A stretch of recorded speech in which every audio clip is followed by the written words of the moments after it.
अस्सलाम वालेकुम नाज़रीन, ग़ुलाम मुस्तफ़ा सोलंकी हाज़िर खिदमत है। आज की वीडियो हमारे जो फार्मर हज़रात हैं उनके लिए है और वीडियो का टॉपिक है कि सारे काम लेबर के ऊपर नहीं छोड़ने चाहिए। सारे के सारे काम लेबर के ऊपर नहीं छोड़ने चाहिए। बहुत से ऐसे काम होते हैं जो आपको ख़ुद करने चाहिए, क्योंकि लेबर आपकी जितनी ही काबिल क्यों ना हो, जितनी ही प्रोफेशनल क्यों ना हो, जितनी ही ईमानदार क्यों ना हो, जितनी ही मेहनती क्यों ना हो, लेकिन फिर भी आखिर इंसान है, गलती हो जाती है। गलती नहीं होती तो कोताही हो जाती है, कोताही हो जाती है या फिर सुस्ती हो जाती है। तो जहाँ पे सुस्ती होगी, जहाँ पे जो काम आज करने वाला होगा वो कल पे छोड़ा जाएगा, वहीं पे आपका मसला बन जाएगा। ठीक है, तो जो आज का काम है वो आज में ही होना चाहिए बकरी फार्मिंग में, क्योंकि अगर कोई जानवर बीमार है या किसी जानवर को कोई मसला है तो अगर वो काम आज में नहीं हुआ तो सुबह मज़ीद वो ख़राब हो जाएगा, सुबह तक जानवर की कंडीशन मज़ीद ख़राब हो जाएगी। तो बेहतर यही है कि जो काम रह गया हो उस टाइम अगर कोई लेबर से काम रह जाता है तो जो फार्मर है उसका वहाँ पे होना ज़रूरी है, क्योंकि उसने यही निगाह रखनी है, यही चेक करना है कि कौन सा काम रह गया है जो आज के दिन में होने वाला था। ठीक है, तो आज मैं एक और बात भी आपसे शेयर करना चाहूँगा कि जैसे हमने बाड़े बनाए हुए होते हैं या हमने जो पार्टीशन बनाई होती है, अक्सर जगह पे लोहे की भी होती है, बांसों की भी होती है। बांसों की भी रिपेयर करनी चाहिए, खुद रिपेयर करनी चाहिए, एक्स्ट्रा काम है, क्योंकि लेबर का जो काम है वो उन्होंने चारा डालना है, ख्याल रखना है, झाड़ू पोछा लगाना है, वो चीज़ें करनी है लेबर ने। ये जो एक्स्ट्रा काम है ये आपको आने चाहिए, आपको सीखे हुए होने चाहिए, आपके पास उस काम को करने के लिए औजार होने चाहिए, इक्विपमेंट होने चाहिए। तो मेरे पास अल्हम्दुलिल्लाह वेल्डिंग प्लांट मौजूद है मेरा, क्योंकि जितना भी शेड है वो सारा का सारा लोहे की पार्टीशन से बना हुआ है, लोहे के साथ मैंने पार्टीशनें बनाई हुई हैं। तो अभी ये एक केज है जो टूटा हुआ था। ठीक है, तो इसको मैं आज जो है ना वेल्डिंग लगा रहा हूँ ताकि कोई भी बकरी मिक्सिंग ना हो। इसके नुकसानात बहुत ज़्यादा होते हैं कि बकरी अगर जैसे एक शेड आपने बनाया हुआ है उसमें सिर्फ आपने प्रेग्नेंट बकरी रखी हुई है, उसकी जो डाइट है वो अलग है, उसका खाना पीना उसका सब कुछ अलग है, और एक बकरी जो है वो जो बिल्कुल ही खाली है। अगर वो आपका केज ठीक नहीं है, किसी भी वजह से वो मिक्स हो गई, वो खाली वाली बकरी आपकी गब्बन बकरियों में, प्रेग्नेंट बकरियों में आ जाती है, तो जो उसकी फीड होगी, जो प्रेग्नेंट बकरियों की फीड होगी वो उस खाली बकरी ने खा जानी है। एक तो आपका नुकसान होगा, दूसरा ये होगा कि वो इधर अगर फिरती रही तो वो क्रॉस नहीं होगी, क्योंकि खाली जो बकरियां होती हैं, जाहिर है जो भी फार्मर है उसने खाली बकरियों, जो भी जितनी भी खाली बकरियां होती हैं उनमें वो डेली बेस पे ब्रीडर छोड़ते हैं। जैसे आज मैंने भी छोड़े हुए हैं, जो मेरे पास खाली बकरियां उनमें मैंने उसी ब्रीड के ब्रीडर छोड़े हुए हैं, ताकि जो भी बकरी हीट में आए तो वो क्रॉस हो जाए। ठीक है, और जो बकरियां मेरे पास प्रेग्नेंट हैं वो मैंने अलहदा की हुई हैं और उनका अल्ट्रासाउंड बाकायदा तौर पे करवा के तो उनको अलहदा कर लिया है और उनकी डाइट अलहदा से रखी हुई है। ये केज ठीक करने का जो है ना मसला, वो इसलिए ज़्यादा ज़रूरी है कि ये मिक्सिंग हो जाती है तो फिर काम ख़राब हो जाता है। तो बेहतर यही है कि आप जो आपके केज हैं पहले तो उनको बेहतरीन तरीके से बनाएं, उसके बाद उनको लॉक रखें। अगर कोई केज टूट जाता है, लोहे का केज है या बांस का है तो आप ज़ाहिर है वो कीलों से या उसी के तरह के औजारों से आप बना सकते हैं।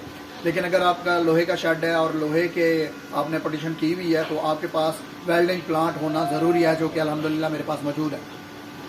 और उसके बाद आपको काम करना आना भी चाहिए। आपने एक दफ़ा वेल्डिंग प्लांट ले लिया ना तो ऐसा ऐसा टूट लगाते लगाते इंशाल्लाह आप सीख जाएंगे, जैसे मैं सीख गया हूँ अल्हम्दुलिल्लाह, और मैं ये काम रिपेयर कर भी रहा हूँ।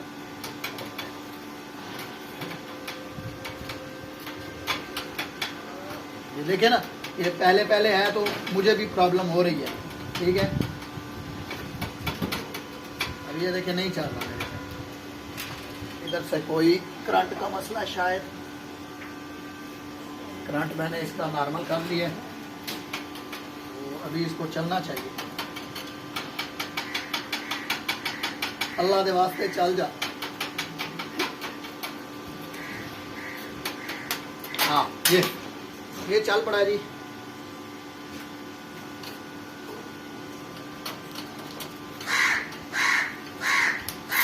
ये हाँ ये वही ना बात।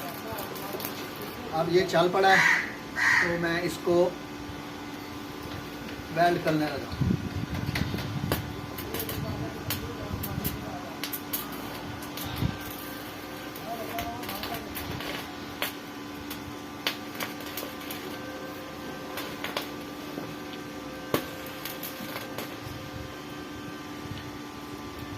मुझे लगता है इसका करंट अभी ज़्यादा है, जिस वजह से ये सुराख कर रहा है, इसमें ये सही वेल्ड नहीं हो रहा। अभी इसका मज़ीद करंट कम करता हूँ ताकि ये सुराख ना हो इसमें। ये टूटा हुआ है, इसी को मैंने वेल्ड करना है।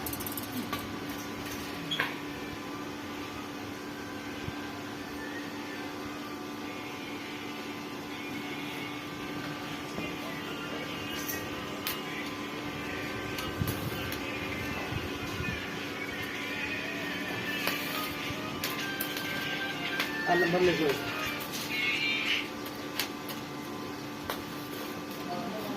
मोबाइल कटो कॉल कर दो नंबर लो। रहीम बख्श है नो रहीम बख्श कौन है? पहला हैगा नंबर उनका 0 3 2 0 8 2 9। ये भी मैंने इसका करंट मैनेज किया है उधर से वेल्डिंग प्लांट से, तो अभी ये बेहतरीन चल रहा है और बड़ा ज़बरदस्त काम कर रहा है। और इस पर ये देखें, एक तरफ से मैंने इसको वेल्ड कर भी दिया है, अब ये दूसरी तरफ से मैं इसको वेल्ड कर रहा हूँ। फिर 0 2 6 7 2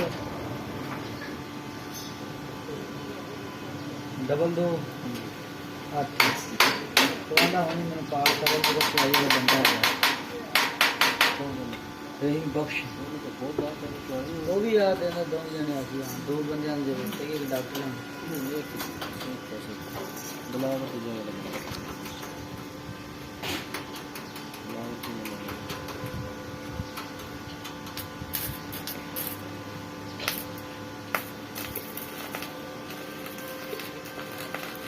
ये देखें, अभी क्योंकि मैंने इसका करंट मैनेज किया है, करंट पूरा किया है। पहले ज़्यादा करंट था तो इसमें सुराख हो रहा था, क्योंकि ये इसकी गेज जो लोहे की गेज है वो पतली थी, बारीक थी, तो मोटे लोहे की गेज पे मैंने उसका करंट रखा हुआ था तो ये सुराख कर रहा था। लेकिन अभी जब मैंने करंट मैनेज किया है, काम किया है, तो अभी ये बेहतरीन टाँके लगा रहे हैं।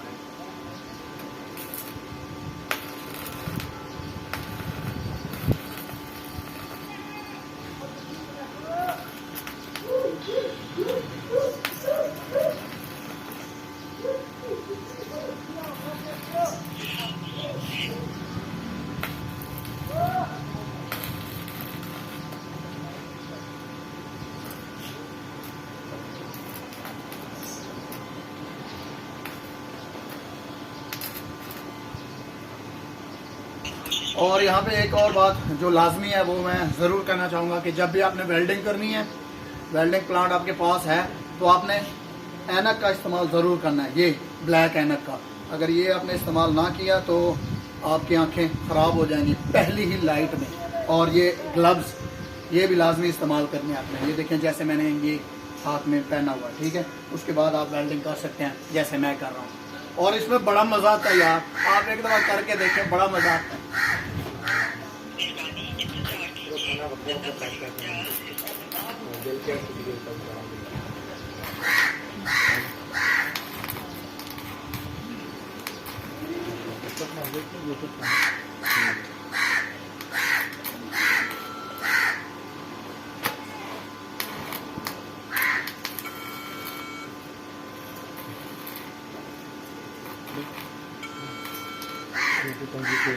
जी तो नाज़रीन, ये थी आज की वीडियो। आपको ये बताने के लिए मेरे फार्मर हजरात, मेरे फार्मर भाई जो मेरी तरह फार्मिंग, गोट फार्मिंग का शौक़ रखते हैं, उनके लिए आज की ये वीडियो थी कि सारे काम लेबर के ऊपर नहीं छोड़ने, आपका खुद का होना ज़रूरी है। आप खुद फार्म में मौजूद हों, देखें कौन सा काम हो रहा है, कौन सा नहीं हो रहा, कौन सा काम हुआ है डेली बेस वाला और कौन सा नहीं हुआ। अगर कोई काम नहीं हुआ तो वो आपकी ज़िम्मेदारी है, या तो आपने लेबर से करवाना है या आपने खुद करना है।